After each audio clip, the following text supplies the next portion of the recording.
I have started the live. Thank everyone for coming.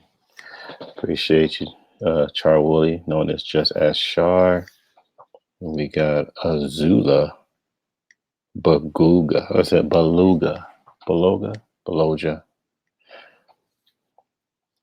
Peace to my sister there, if she's still there. So we're waiting on Mr. Thompson to come through. He's having some technical difficulties.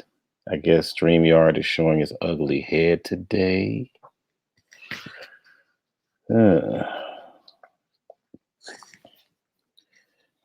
Yeah, so we'll wait. Should I play some music or something?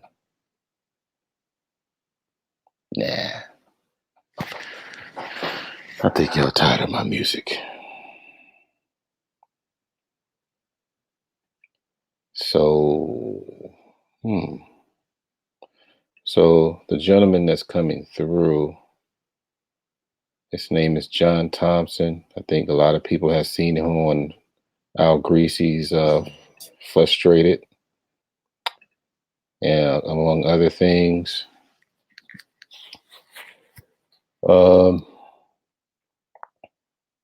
Yeah, he pretty much is the go-to man when it comes to doing things overseas and making a bang out of your buck, maximizing your presence as a black man. And plus, he has a lot to say with black issues and current events, past events. And the man is up there in age, and it's like, I never thought that till he told me, like, dude, you that old? Let's see. Hey, what's going on, brother RJ? It's good to see you coming through. Had to shut my windows for these nosy neighbors. Yeah. So he's getting his internet stuff together. What I'll do is I'll send him the link by email. Oh, appreciate you, fam.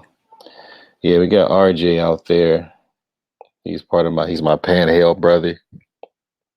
You know, I'm gonna tell him that I need to get hit in the head one day so I can get healed. So he'll understand what I just said. Where are we at here? So I'm gonna send him because maybe he wants to use his computer instead. Because he wants to use his phone. Try your computer. It must be one of those desktops.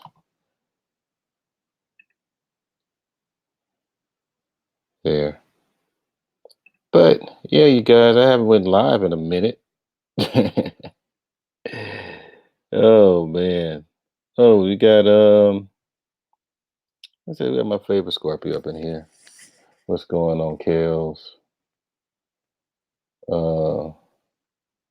He said colliding goat. Yeah, man. I heard somebody brought some raw chicken to an event one time, thinking that it's supposed to be when he was taking the blue thing. I'm dying.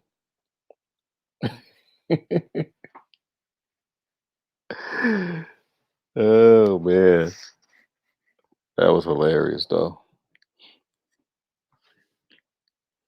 Um, let's see. Yeah, it goes down. You in the South, huh, RJ? You're in the South, so they ain't playing over there. They're not playing. But yeah, when I wear my letters though, it's like I'm a damn politician. When I go to Alabama, Mississippi, New Orleans, the only place I've been to in the South. You a kill? You a kill? We got Silks in the building. What's going on, Miss Silks? Happy Silky Sunday to you, Silks. Let's see if he sent me a message yet. Okay, he's trying to do something. I know, man. It's crazy. It's crazy.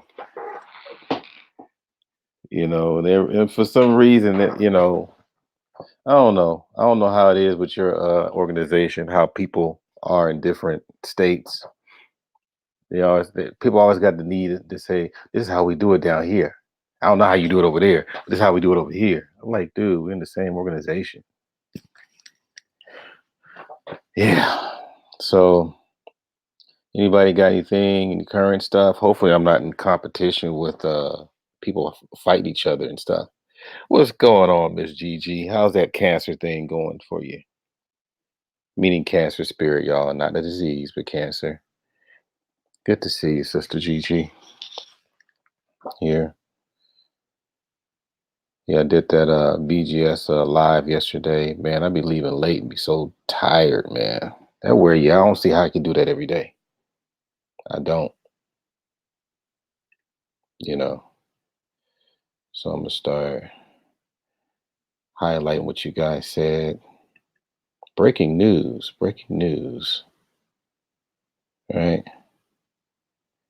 Oh, that's me. Okay. Right there. So we love the East Coast, but down here we get questions.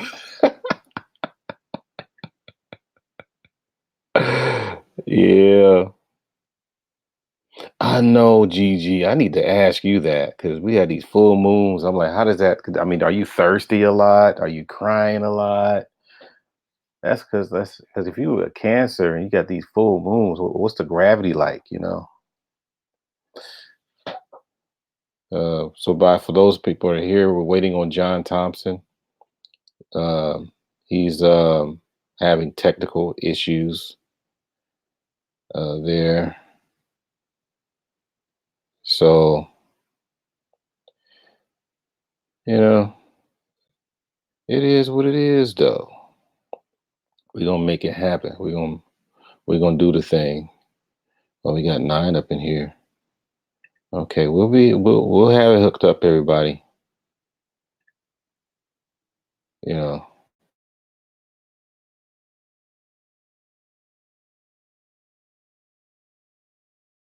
do some people like that. Ladies and gentlemen, information man.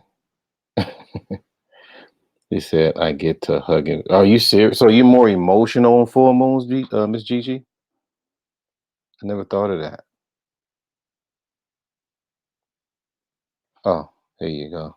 You see what she's saying? Give me that thumbs up, please. I'm on this other one. I'm doing what is this called? StreamYard. So it's give me all these different options. Oh God. I feel old, man. I feel like the old Terminator model.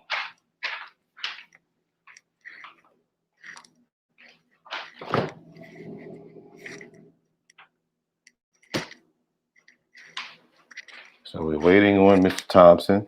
For those people who are here, we're waiting on the brother to bless us with his wisdom and experiences.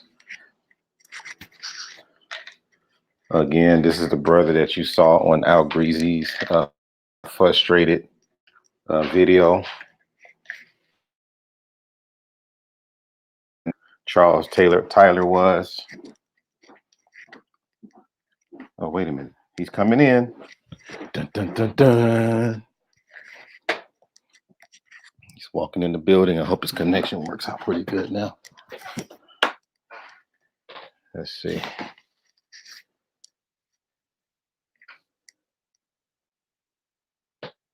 Okay. Oh, let's see. So we'll show how people greeting each other there. All right. Let's see what happens now. This internet stuff is no joke.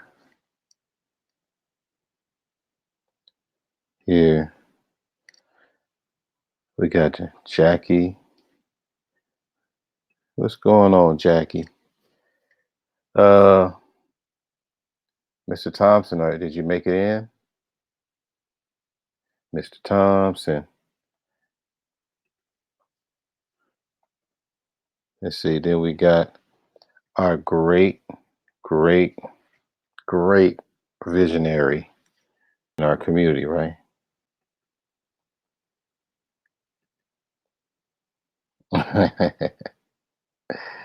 You keep rubbing it in for my favorite Scorpio. Okay. Okay.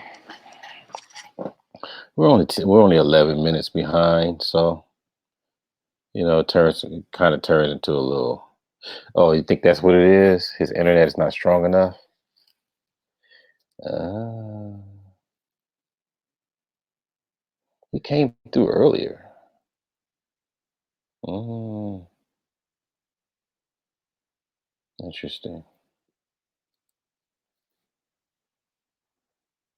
Oh wait. Uh-oh. He's coming back again. He's relentless.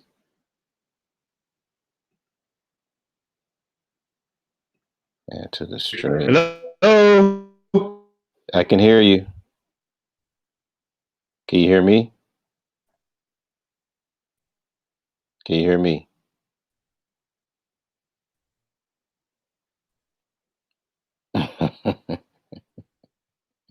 This girl is funny. Let me put that so everybody can see. Mr. Thompson. Mr. Thompson.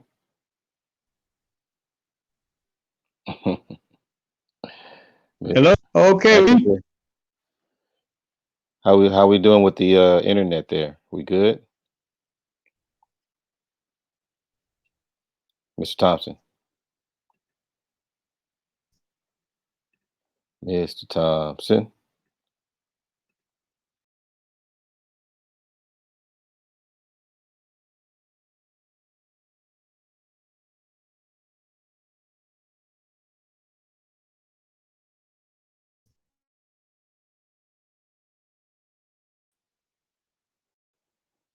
Hmm.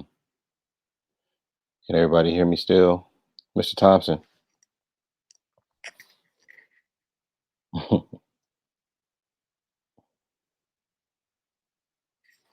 Mr. Thompson. I mean, his icon is there. Oh, I appreciate it, Miss Gigi. Thank you. Hmm. 'Cause I think he tried his phone and he tried his computer. So we're trying to see how else. But thank everybody for coming out here. Thank you there. So you got the motorcycle picture again. What you trying to do, Gigi? We talked about this. Appreciate it, underrated.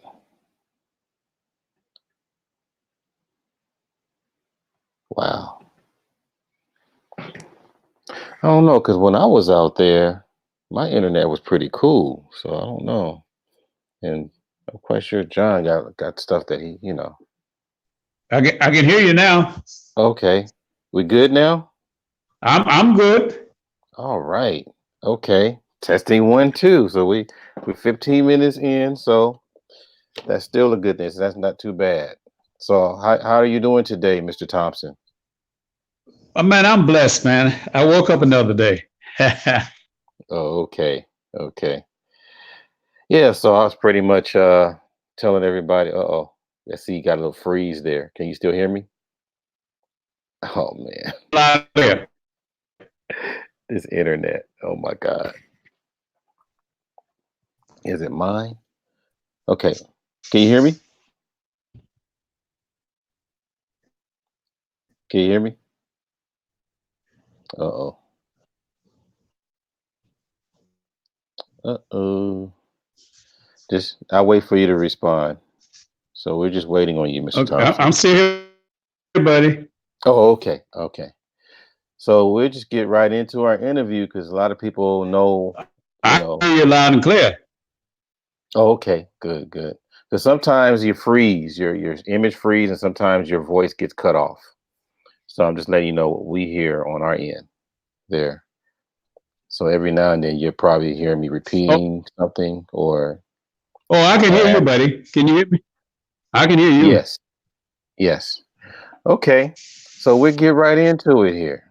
All right. So tell us about John Thompson's roots, place of origin, Okay. and so on. So, give us a little insight.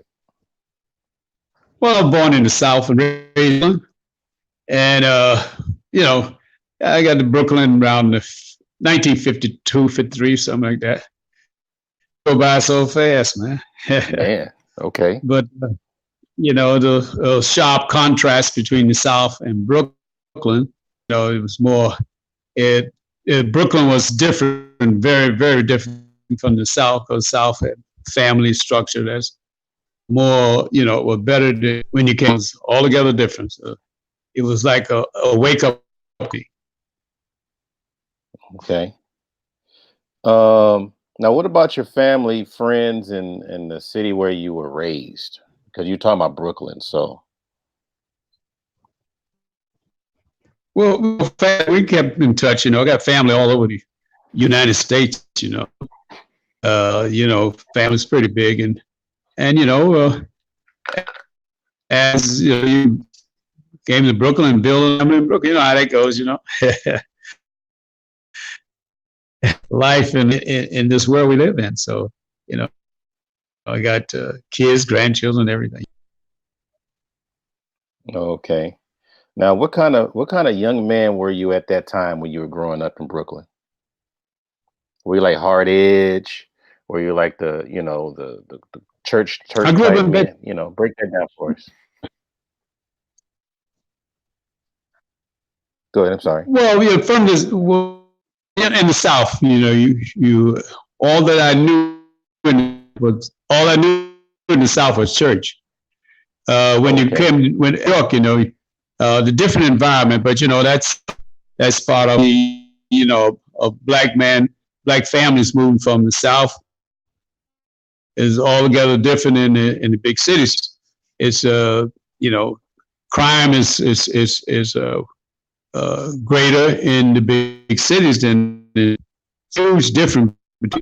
I moved to New York. It was you had about two to three gangs all over New York. So this is different. Knew about any gangs and uh, things of that nature in the South. So it was a big new environment, and you had to learn new norms.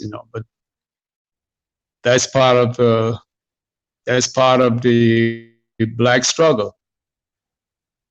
Hmm. Okay. Now, what were some of the things that influenced you in your decision making? Um, as far as staying getting into trouble, staying out of trouble, doing the right thing, certain morals uphold. What were some of the things that influenced you in those particular things?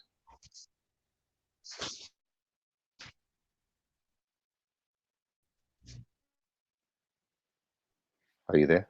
Well, number one, if you move to the north and you don't know anybody, you have to you're right right away you're going to you're in a different environment. You come with people and everything, and schools were different, and all together the schools were different in north and south at that time.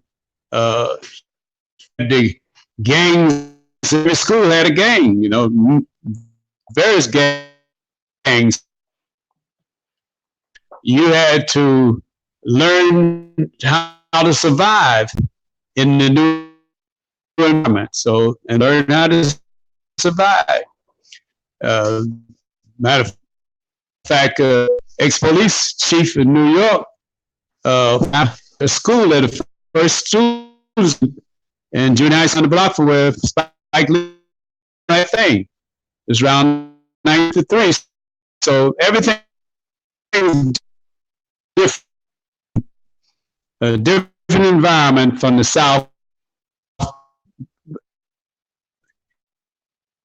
You're in church Hmm. all the time and come to the North where it's nothing but gangs and violence. Brooklyn was around that era. Hmm. Now, just keep in mind, Mr. Thompson, your connection, it's like taking you in and You out, but still there? yeah, I can hear you, but it's cutting some of your words off, but just letting you know. But Did you we'll understand what I work it was saying? through. Maybe. Understand? Yes, I heard it. Let me ask the chat. Is the chat okay out there? Did you guys take in everything he said? I'm just trying to make sure. So I'm asking the chat to respond. Uh, so it looks like we should be okay because I don't see any unreadiness. So we're gonna move on with that there. Um, so so what I can ask then is, how was life after high school?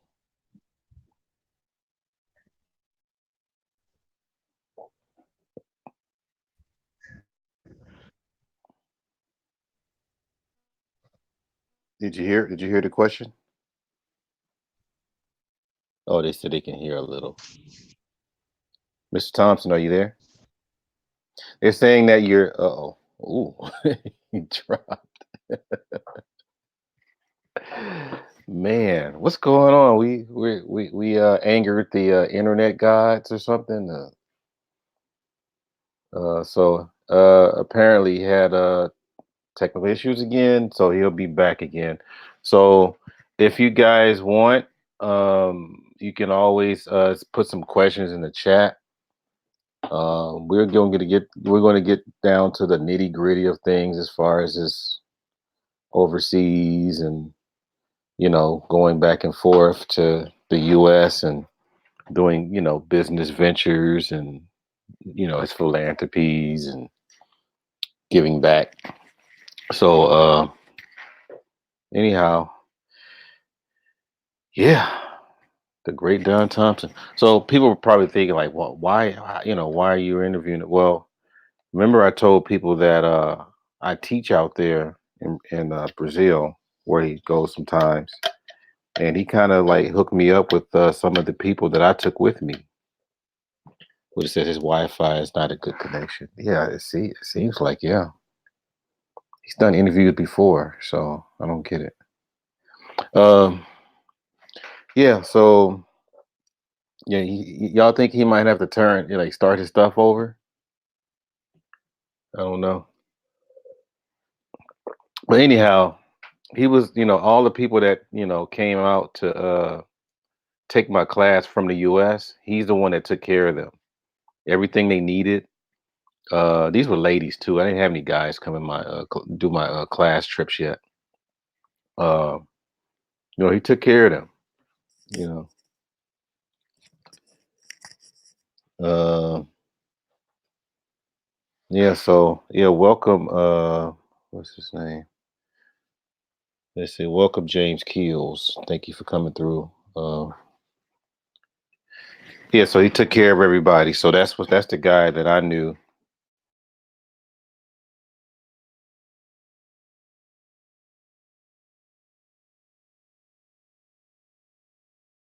People.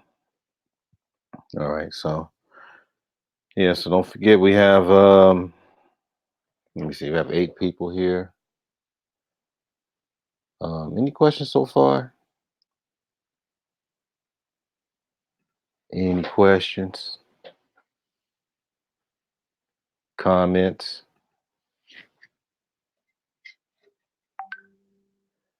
Anybody? Anybody? Anybody? Anybody?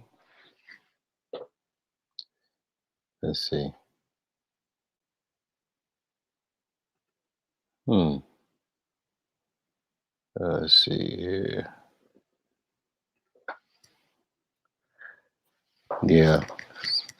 He may need to close his app because yeah, that's probably what he has to do.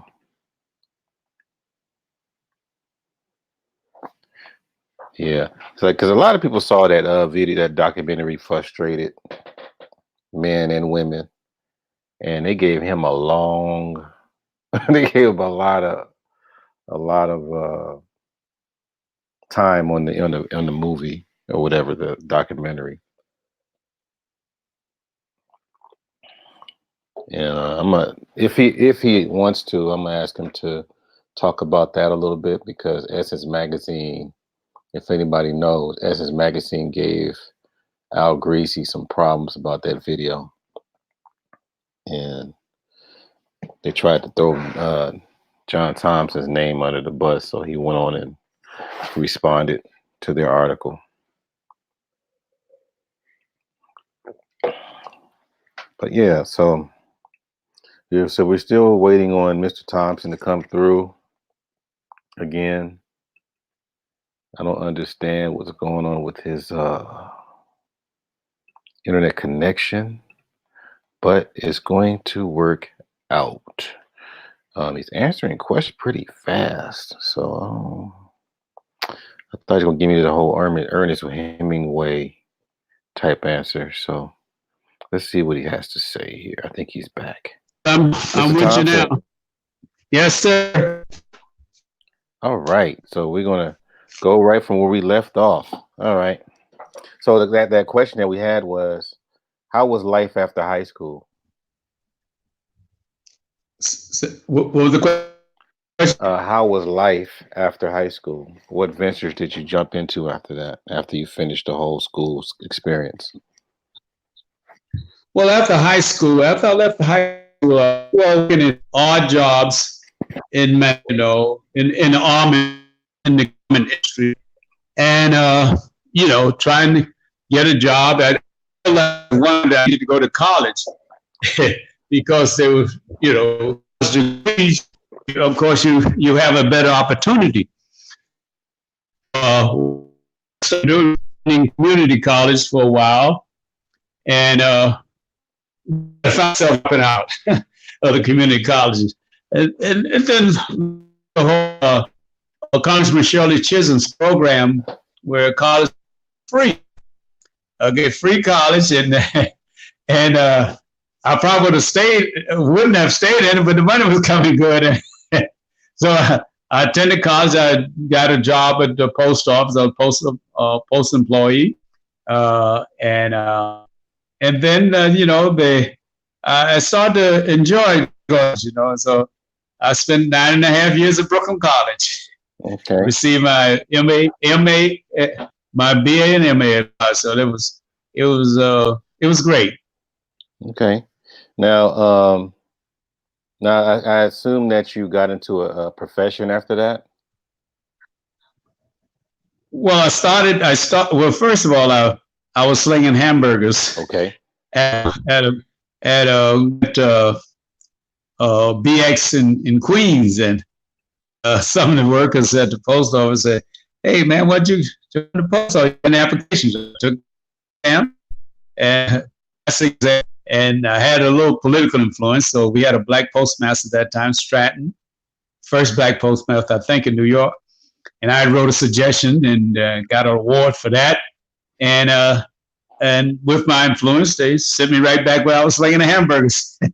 Really? So I worked there as a union delegate on one of the most powerful most powerful union men at that time, Mo Biller. And I became a union delegate. That's why I met Sonny Carson. They made the movie about his life. That's Sonny Carson. Now, you I believe you went into the military. Is that right? Well, I had a short stay in the military. Me and the military didn't see eye to eye, and I left them. But it was interesting. Military. I had my own barracks. I was a class leader. And there's a lot of racism, to be honest with you, a lot of racism in the military. And certain things that I just, but anyway, I wanted to go back in the military after I received my degree. And I wanted to join up in the officers program. And they told me that I was too old at that time.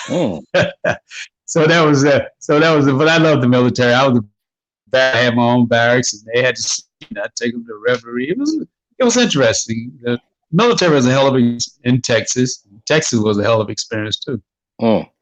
Now, you mentioned that there was racism in the military, and I'm quite sure you saw a lot of racism back in the time in the 50s and 60s, correct?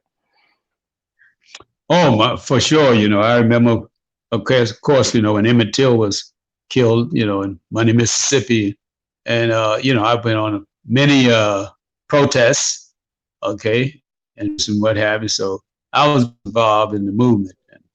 Mm, okay. Now, the reason why I'm segueing to this, that you Mm-hmm. saw a lot of injustices done to black folks back in those days. Can you name a few people that made a big difference effectively fighting those injustices? Can you name a few people that kind of, touched you, that you just noticed? Of course, yes. Well, number one, Malcolm X and Sonny Carson, way before Malcolm X. Sonny Carson was definitely made a huge influence on my life, and and and then I met so many other great people like Judge Thompson and some of the judges, Bramwell, and many people at that time who reached out to help me. In addition, on the other side, I had some white people that helped me too, like the Mangano family and Councilman Cute and from the Democrat I joined in the Park Slope area of Brooklyn. So it was a combination because politically I was back and forth joining organization, and clubs, and that was important to me at that time. I'm a lifelong Democrat, of course. Oh, okay. Oh, so you do have some political leanings. Okay, I didn't know. Um, so now, as an eyewitness, and an experienced black man in crime and impoverished communities, what do you think? What are the things you think that should be done today to attack these issues? What are you seeing that maybe some of us are not seeing? Well, most of all, and the most important thing is to unite. We must have unity. Uh, we need a movement, sort of like Marcus Garvey with the Back to Africa. We need a movement where we can have uh, community representatives around the country and putting our money together and working to try to set up for the youth and jobs and training and vocational training. That's the only way we can, to me, the only way we can tackle the problem.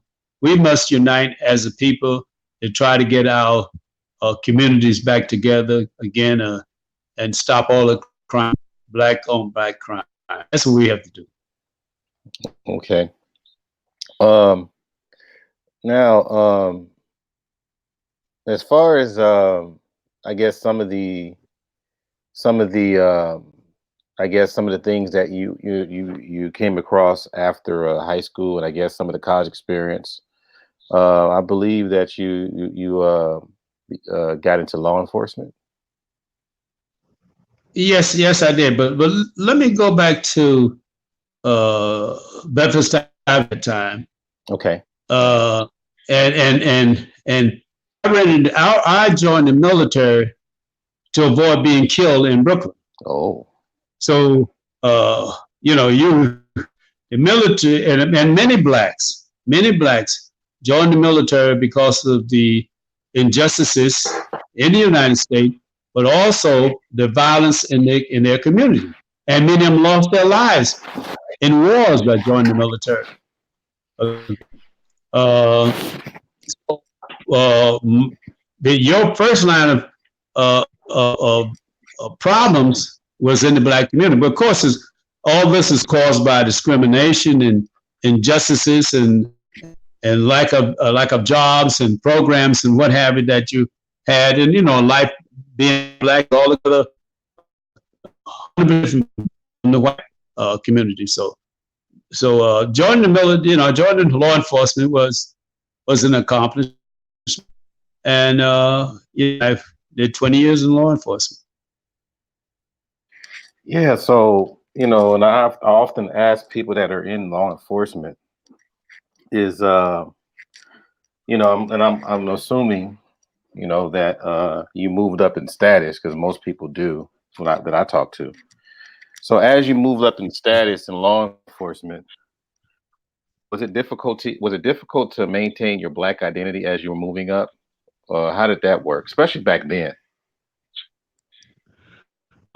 in a way, it was easy because what happened in the beginning of my career in law enforcement, I joined the Black Fraternal Organization, the Guardians Association. In the Guardians Association with mainly with black officers, try to teach the black officers that, to look at the black community from a different perspective as far as, the struggle. And you have to and realize that, they're your people, have to treat them with respect. And the most important thing, respect.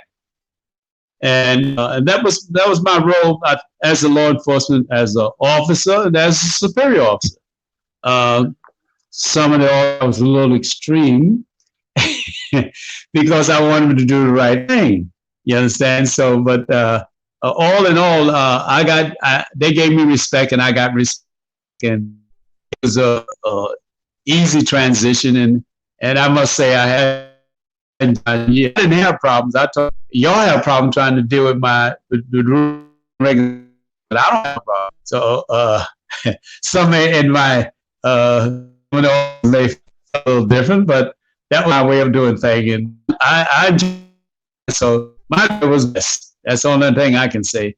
There was I got past one thing I world file a complaint against the Department of EEO, but eventually they promoted me, and I had a good career. I enjoyed it, man. Most of the people I say, the ex-convicts, I remember one of them stopped me in town. They said, "You know what, Captain?" I was captain. They said, "You know, Captain, you was firm, but you was fair." So that's the way I look at being and I told a lot of young officers, it's all right to be firm, but be fair. And that was my career. I saved 3 lives, and I got a medal from Mayor Koch for the last Hmm. Okay. Wow. That's deep. So now I'm just, trying to probably have to go back, one. because, so now we opened up some things here. Because you were saying that you got, people gave you, I mean, you got promoted and moved up in the ranks and things like that. Could I mean, I'm going to assume that it wasn't easy. No struggle is easy. Easy. No, nothing is easy, and it's definitely not easy for a black man.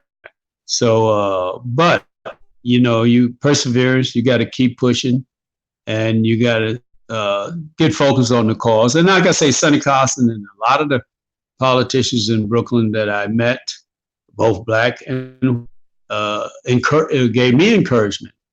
You understand? So that's the thing that motivated me, and that's why I have to give praise to the Democratic Party, because I don't think I would have never been on the job if it wasn't for the Democratic Party and the help that I received. As you can see in that picture with me, Judge William Thompson, where he got rest in peace, about 2 years ago, Christmas, he gave me the most important advice in my life, and I never forget it. But in addition, I met Judge Brown, own Republican judge, uh, the Bramwell family during the 60s and 70s in Brooklyn, and he also reached out to me, and he was on the Republican side. So I had a lot of support politically, and that was very important. So I believe in politics and working towards and changing things. Okay, so what were some of your accomplishments in law enforcement, in addition to the things that you just mentioned? Well, I asked for the captains that which I paid for out of my pocket at the Brownsville Community Center. I got awards for my attendance, awards for uh, being in the movement, and I was awarded by the matter of fact, the governor of Rio de Janeiro sent me a congratulation letter, helping her with uh, with the toy drive and whatever I was doing. So Okay. Now, yeah, okay. so I got awards from various awards. Got an award from the borough president for an incident, the last incident, without uh, someone's trying to get me.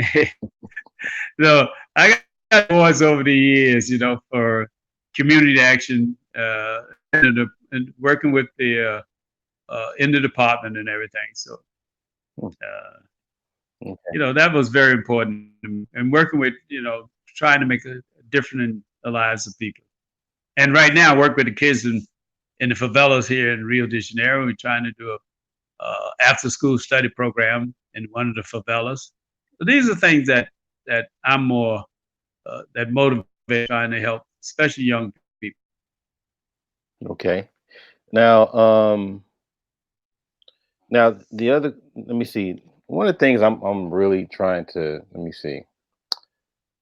Well, let me get this out of the way. Um, how long were you in law enforcement, and then at what point did you retire? I was in 2020. I did 20 years in law enforcement. I retired 1990, officially 1991. So I did 20 years in law enforcement. Okay. And matter of fact, let's relax a little bit. How was retirement life? Uh, Retirement was interesting. I just enjoy, back and forth, living in both, you know, here in Rio, back in the United States. So, uh, retirement is great. Uh, I think I enjoy retirement. Mm, I kind of wish I went back to work though. I did 20, retired now, I think 26 years. So, but retirement is great. You get a chance to do and work at your own pace, and you know, but you have to do something. So that's why I enjoy trying to help the kids here in the favelas and working with some of the couple of few of the McDonald owners that are assisting me in my goal here, uh, helping the kids in favelas. mm. So, after the retirement part, you got all that out the way. I don't have to shoot people or get shot at or whatever you were going through. What was your next venture? Well, I was working. Well, I started a company in the states, working with dealing with renting apartments and tours and what have you. So I do that. So part of my time I spend in the states, part in Brazil, and it's exciting because you meet a lot of people. And then I got involved with a lot of the blacks in the movement here in Brazil. So I was watching with in demonstrations in Manhattan with Al Sharpton, and I would come to Brazil, and I was with the black movement here, with ex Council Santos and the black movement here. So fighting for a black holiday, which we eventually gained in Rio de Janeiro, the Dia Zumbi. So that was my life was still in a way politically U.S. and Brazil. Okay. So what led you to go? I mean, we mentioned Brazil, but I'm quite sure you've been to other places too. But what led you to go international after retirement? Well, you get bored looking at dealing in the ghetto there and all the problems of Brooklyn. So I started visit. First, I started visiting Jamaica, and I spent about three and a half years visiting Montego Bay, and then uh, Bahamas, and it, and eventually I wind up coming to Barbados. I'm in Barbados too. So I came to Brazil in 19 for Carnival 1985, and I've attended from 1985 to now every carnival. Wow. Yeah, I'm not trying to do the carnival. It's hot. I don't know how you do it. It's hot. You got to have a love for Yeah, it. yeah. So, so I mean, how did your career and experiences help, like your past, career? Is there a chance did that help your experiences overseas? Did it help you succeed overseas? I would say. Well, I look at just being a people person. Someone that you can understand their plight, you can understand struggle. So several, maybe about a month back and forth to Salvador, uh, and I have goddaughter here is attorney. I met her when she was 4 years old. She's an attorney now. And you form a relationship. I help put people through college here with a work study program. So you have to be a person who care about people. And I'm a person that care about people. So that with me it was easy, and especially they look just like me, most of them, and that was easy. And I met friends. I have another friend of mine, Caucasian. We've been friends for 30 some years. And pastor, police inspector, his mother was my doctor. They treat me like family. So I found a lot of very kind people in Brazil. Okay. So, um, so are there business opportunities for Black folks out there?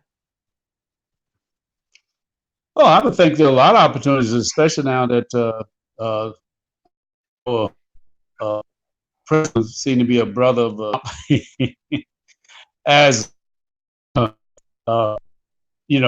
so you don't need a visa. So it's a great opportunity for a person to have ID and money. You can come here and start a business. I think opportunities are here in Brazil without a doubt. It's the fifth largest population in the world. So opportunities are you have to and go the work your way through. A lot of problems here. Open up businesses, so you need a good attorney, and I'm quite sure you can a nice you can make money in Brazil, no problem with that. Yeah. So the other thing too is, I remember that. I mean, how I remember you was in that documentary, Frustrated, and a lot of people reached out to you. We did have a common friend, and Charles Tyler, rest in peace for him. Um, Yeah, Now, I believe the was it Essence magazine addressed some. yeah. That's in magazine. Frustrated. Susan Taylor was the managing editor at that time. As a matter of fact, Susan Taylor and I talked a few times. I went and met her at a hotel with the governor. She was then at the Hotel Sheridan, and as a matter of fact, I also gave Essence a sale a list. Okay, and I was in contact with Susan Taylor. We talked a few times.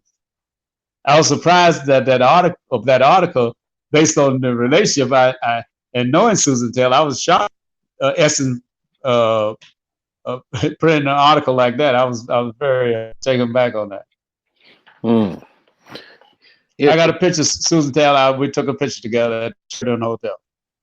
yeah, because that video got a lot of pushback from, I would say, some Black Americans out here, and I believe you were explaining your position to clear things up, um, based on popular opinion and rumors or what have you. So I thought this would be a good opportunity for you to go into a little bit, um, if you want. Um, Interesting because I have basically I sent Essence and Susan. I said, matter of fact, I addressed it to Susan Taylor. Uh, my rebuttal uh, on that article, but I thought that first of all, to me the problem itself is not just with the black female, but the black male. So the problem is twofold, and is something that to work together on, and I just don't feel like we should iron out our dirty clothes, take our dirty clothes and hang them up for everybody to see them. That should be worked out in the black community between the black, because there's problem on both sides. There's two sides to every coin, and I said that it's twofold. So you just blame the black male and black women. The basic problem is race and brainwashing in the United States that caused us to be in this situation in the first place. Hmm. Now, now you mentioned that you still do things, I guess, with the favelas and things like that. Um, and I do half the time I talk about how you help me out when I come out there, especially when I teach classes. I remember, when I brought some people out there, you took care of them. You made sure their room and board was taken care of, and even some aspects of transportation. Um, Now, the thing that I want to ask too, as far as how you deal with our people and them, um, what about? I mean, how was the injustice for Black people there in Brazil? So how was what? I'm sorry. The injustices that's taking place over there. I mean, matter of fact, would you be able to do a compare and contrast, or would you be able to talk about it in its own issue, as far as the injustices on Black folks in Brazil? Well, racism is racism, whether it's on the other side of there was a remarkable difference. Slavery in Brazil was different from slavery in the United States. That's another subject. Uh, and when it comes to the injustices, but you deal with education too. So and prolonged, long-lasting poverty here in Brazil. Uh, they don't have a welfare system as you have in the United States. So a poor person is when they poor, they're just poor. I mean, it's just dirt poor. No nothing. So you can understand the crime level here with blacks. So you're stuck in the favela. You had no job, no education. You're a young boy, no family, no. It's really horrible. Okay, the America of course will have some little system of help and da da da, but you don't have that in Brazil. Uh, and the kids in the favela, as you can see on put on my Facebook page, the kids are just beautiful. They warm and they they're lovely, and I just try to help them and whatever way we can. And thank God for the McDonald owners. Three of them they are helping me in the project that I'm trying to put together. But an after school study program can uplift them and say one day leave the favela and live a productive life. Now, now you mentioned that. Are you able to? 'Cause I'm trying to see how this works. Are you able to continue um, helping fighting injustice for Black people while traveling overseas? Going back and forth. See, I don't understand. Yeah. So, like for example, you mentioned some of the things that you've done for fighting injustice and stuff here in the United States. And then you mentioned too that how you were doing things for like the youth over there, the Black youth over there in Brazil. So, Uh huh. question is, are you able to do both? Since you have, planted yourself in both locations, or do you have to just stick with one thing? Oh no, well no. In the U.S. now, the problem in the U.S. there's many elements there, and excuse me, and many people should get involved. You need involved. You need the church is number one. You need the church. This could be a long a long subject that we need to probably have to discuss if we have more time. But in the United States, you need all the you need the churches. You need it has to be a hell of a community to try to make a difference in the United States. Okay, and from what I've seen so far in my year, is a failure. I remember going down Church Avenue, Brooklyn, last about 2 weeks ago. They have so many churches in Brooklyn, so many churches, and you wonder, say, if we have so many churches, why are we having all this problem with the kids? Hmm. Okay, why are we having the problem? We have so many churches and so many so-called politicians Hmm. and so many so-called leaders. Why are we still having the problems in the United States? And we have to sit back and and and trying to look at ourselves and see what are we doing to make a difference with these young people. 50 some people shot a few weeks ago in Chicago, and that's repeated practically around all over you have problems. So what are we doing, and what can we do? And it's an effort we have to do nationwide, and we have to find a way of getting together to attack this problem. Hmm. And so, how did I mean? Now, when you go over there, that's probably what I should have asked earlier. I mean, how do they treat you over? Because you're an American over there. How do they treat you? Do you feel like out of place? Do you feel like you're part of the group?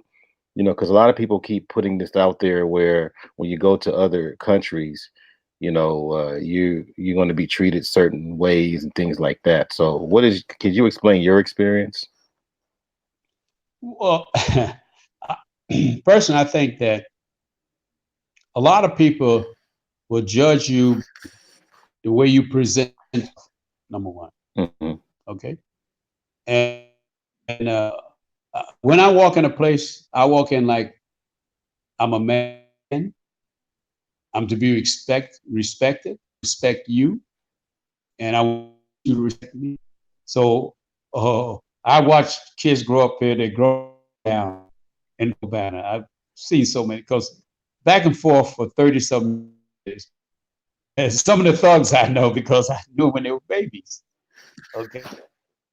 I respect people in Brazil. I love Brazil. Give you that respect. I don't know what other people experience now. I've had some racism now. They pass me up at the bus stop sometimes. uh, uh, denied me access to a club many years ago. I was strange because I was in Ipanema. They didn't want me coming to the club. And white was out, so got a say, I'll roll with you now. I was shocked. I said, no, forget about it.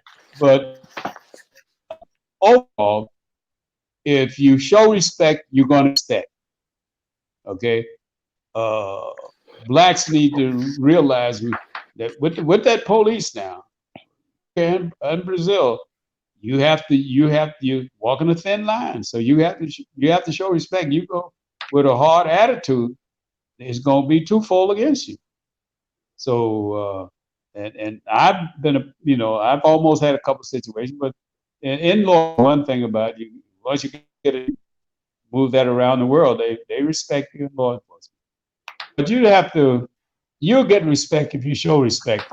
I don't think they're going to disrespect. I've not had any real problems. If I have problems, I'll go to the right people to resolve it. Okay, so that's the only thing I say, man.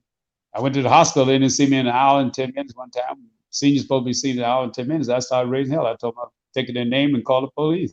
Did call the police. Mm. It's held in the hospital. Every time I walk in the hospital now, they see me right away. No problem. So going back to the business part of it, like, do you get some, how can I see if I'm asking this correctly? Do you get more support, or do you get more business from people over there in Brazil, the Brazilians, or do you have to rely on money from other parts of the world?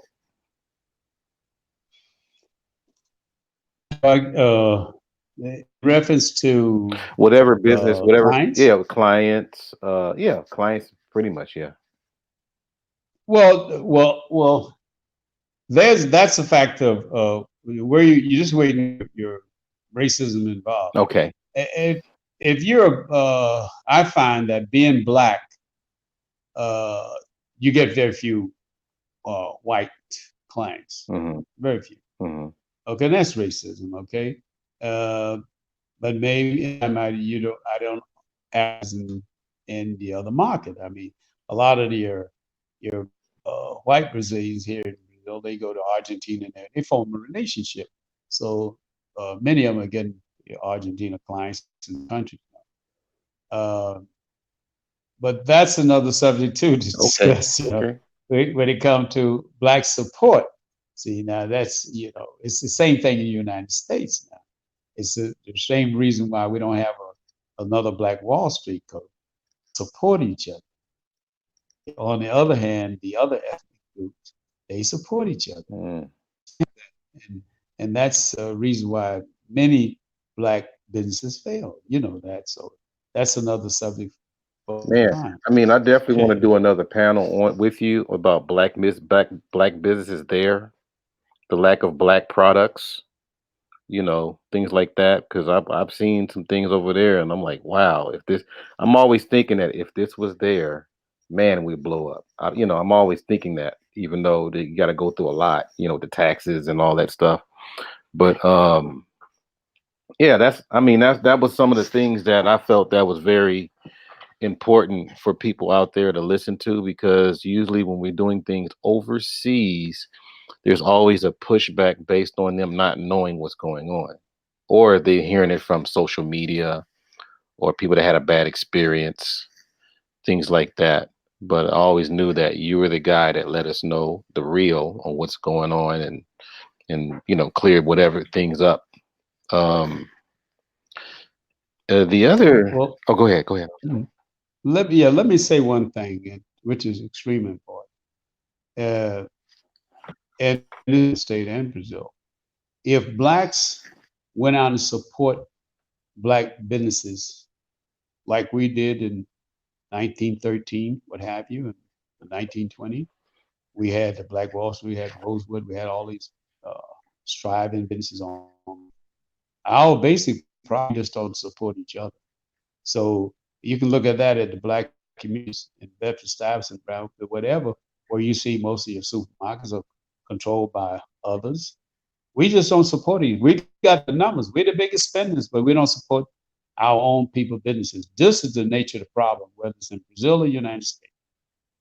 Now, I'm also suggesting that you bring on the black commanding officer of the police, Georgia De Silva, and maybe one time you bring on the ex-governor on your show, Nita De Silva, very good friend of mine, and her step, the actress, beautiful actress, uh, Camila Pitanga, and her father, Tony Pitanga. These are people that, and other people in the movement here who have been leaders in the black movement for years.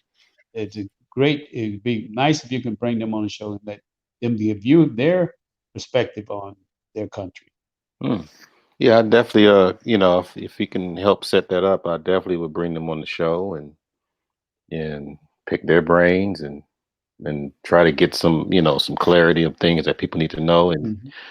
and give people a worldly amount of education that wasn't had before the interviews, like you just provided to us. Um, so I guess the last question I would ask is, what should the world say about John Thompson after this interview? I knew I'd get you. I knew I'd get uh, yeah, yeah. That's a, well, you know what? As a he tried. you.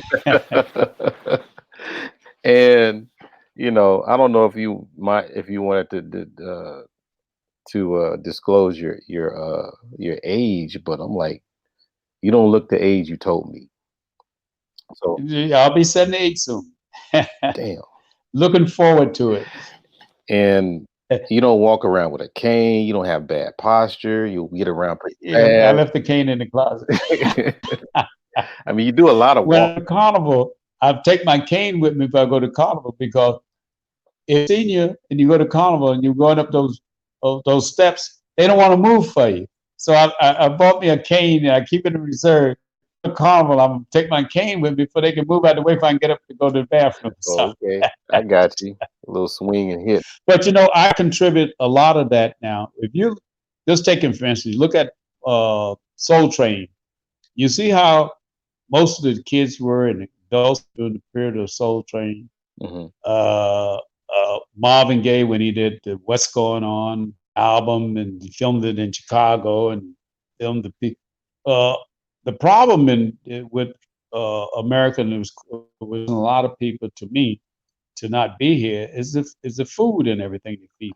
There's an article in uh, National Geographic called Fat FAT, and I suggest everybody read that. There was an article several years ago, and a lot with us with our health mainly what we're consuming, what we're eating in the United States, and how they prepare the food and whatever the ingredients they put in the food is.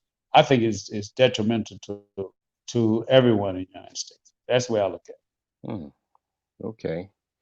So yeah. So any last remarks before? Because I'm quite sure this won't be our last interview, but this probably would just be considered more of an introduction of some of the things that we going to talk about and hash out and make sure that we inform people in this platform.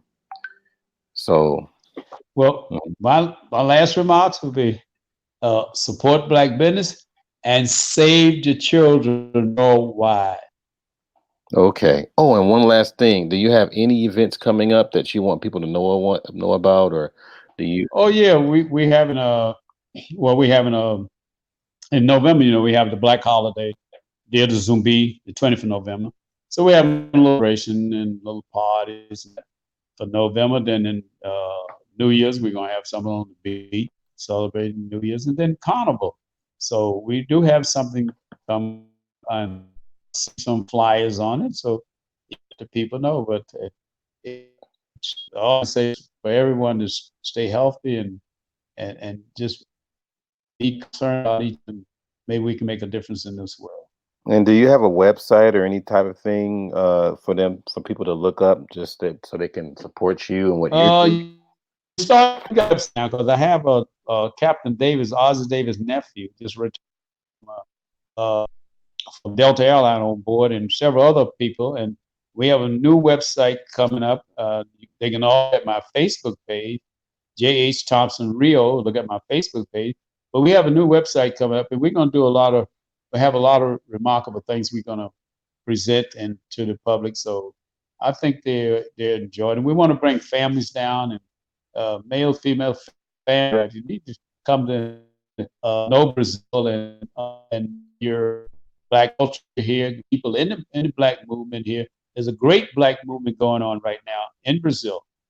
Several towns which are black are buying each other products. So there's a great movement going on in Brazil now, and people need to know about it. Yeah, I definitely want to try to get that interview with you so we can spend mostly on that because I think a lot of people think that just because they're in their part of the world that that's the only thing that happens, but there's a lot of things going on globally.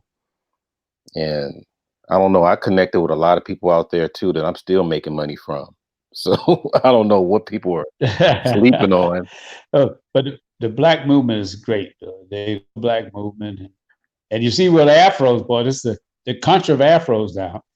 Oh man, yeah. That sun going through the fibers of the hair. But yeah, so just gonna, just acknowledge everybody in the chat. We got J Speed, OG brother there. Welcome James Keels. We got Just Ash Shar. She's one of our big man. That's just our. You know what? I would hope that I'll hook you up with Just Ask Shar because man, I mean, if you want to do some things on YouTube, she has a lot of ideas and a lot of support. We got Cocaine Kale. That's my favorite Scorpio. That's your fellow water sign, by the way. We got Semitic. Was it Sam Semitic? It's his first time in here, I think. Underrated Darkness. That's a great visionary in the community. Miss Gigi. I'm going real fast. Silk BB Scratchings, the Jackie, known as the Knit. Was it Kenobi? And I think I have everyone on Information Man. Yeah, so we had it on RJ. So these are all the people that came through to support, the ones that I can see, but there's more. But you'll be able to see a lot of stuff on the playback. But yeah, the reception or what have you, I don't know what was happening, but I think if I understood what you were saying, I'm quite sure other people would understand as well. But I appreciate you coming out, Mr. Thompson. This is a Thank you. man known as John Thompson. The man, this is the guy that inspired me to do a lot of stuff. And I hope you support what he does. And so we're going to end the stream. Thank you, everybody, for coming. Thank you. Thank you, my brother, and my blessing to everyone.